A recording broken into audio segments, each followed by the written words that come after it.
a Korean Airlines aircraft, Flight 007, was traveling from New York to the South Korean capital Seoul. The weather was completely clear and the pilot wasn't facing any kind of difficulty. But despite all these things, the aircraft still crashed, and only because it didn't have something that today stays in all of our pockets. Yes.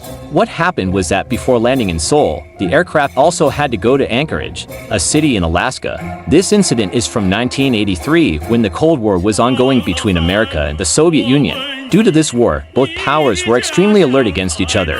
If you look at the map, here's Anchorage and here is Seoul. A straight line between the two shows that flying directly could lead the aircraft into Soviet territory. That's why Flight 007 had to take a route through the Gulf of Alaska, then over the North Pacific Ocean, and then over Japan to South Korea. Little did the pilot know that this battle between the superpowers would cost the lives of 269 passengers. At that time, GPS didn't exist for public use and the pilot accidentally entered Soviet territory. The Soviets assumed it was an American spy plane and fired an air-to-air missile at it. Within moments, the plane went down into the sea near the Soviet-controlled Moneron Island.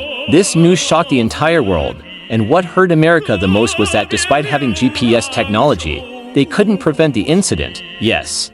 At that time, GPS was only a tool for the American military. But after this incident, on the 16th of September 1983, American President Ronald Reagan announced GPS would be open for civilian use and for free. In Discover TV's video, once again, welcome dear viewers. Earlier, humans used to look at the stars in the sky to navigate and roughly guess their positions. But today, we use satellites revolving in the sky to know our location. Mobile phones, vehicles, flight navigation, and now even tracking pets have become extremely easy. And the tiny chip that makes all of this possible is called GPS, or the Global Positioning System. Whether you're in a desert, at sea, or in the middle of a jungle, this tiny tool tells us our pinpoint location. But how? Such an important service, without which today's world system could collapse. Why is it free? And how does Google Maps predict live traffic using GPS? To answer these questions, we must first understand how GPS works. We all know our phones have GPS receivers. As soon as we turn on our location service, it starts receiving signals from 24 GPS satellites orbiting the Earth. These signals don't carry our location instead, they carry only time. Satellites have atomic clocks, the most accurate in the world. While satellites know their location, they don't know our phone's location. They know exactly at what hour, minute, and second they'll be above which part of the world. Through radio signals, the satellites tell our phone their time and location. The moment the signal is generated, whatever time is on the atomic clock, it's transmitted. This radio signal travels at the speed of light to reach our phone. But how do we find our location from the satellite's time and position? Suppose you're standing near the Eiffel Tower in Paris and the satellite is above Switzerland. Even though light is extremely fast, it still takes a little time to cover this long distance. After receiving the signal, our phone matches its time with the time sent from the satellite and calculates the delay in signal reception. If the delay is 0.002 seconds, it's not hard to determine how far the satellite is. Here's how. Light travels 300,000 kilometers per second. That means in 0.002 seconds, it travels 600 kilometers. So, we can say the satellite was 600 kilometers away when the signal was sent. Our phone draws a circle with a 600 kilometers radius from the satellite's location in Switzerland. This tells the phone it's somewhere on the border of that circle, but that circle is large. Knowing the phone is somewhere along its border isn't enough. To make this more accurate, the process is repeated with a second satellite. Let's call it Satellite B. Suppose Satellite B is currently above Spain, and based on calculations, the phone is 1,100 kilometers away from it. Now the phone has two circles, one from Satellite A and one from Satellite B. Where these two circles intersect, that's where the phone is.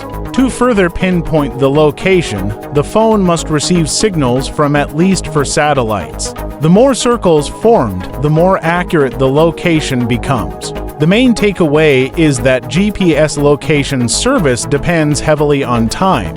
If the receiver our phone has incorrect time even by 1 second, the location can be off by thousands of kilometers. To deal with this issue, GPS chips have become more advanced with evolving technology. Nowadays, many GPS devices have built-in batteries and internal clocks. With help from mobile operators and internet, the time is automatically updated. Now the question arises these days, no one even gives free advice, so how is such a massive facility free? Is the entire world being monitored through this service? The global GPS system is controlled by the US Department of Defense. These satellites can only send one-way signals. They don't even know who is using them, where, or when. So, the idea that free service is used for surveillance doesn't hold up.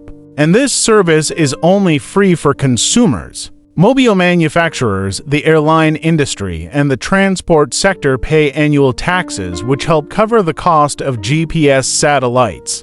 This technology has become so common that without it, the global economy could suffer severely. Flight navigation would be disturbed, transport companies couldn't track their trucks, tractor companies might go out of business, and your favorite restaurant might fail to deliver your order on time. When it comes to Google Maps, GPS plays the biggest role in live traffic prediction. If your phone's GPS is on, Google Maps keeps updating your location to its server at intervals. This lets Google's know whether you stopped between point A and point B and what your speed was.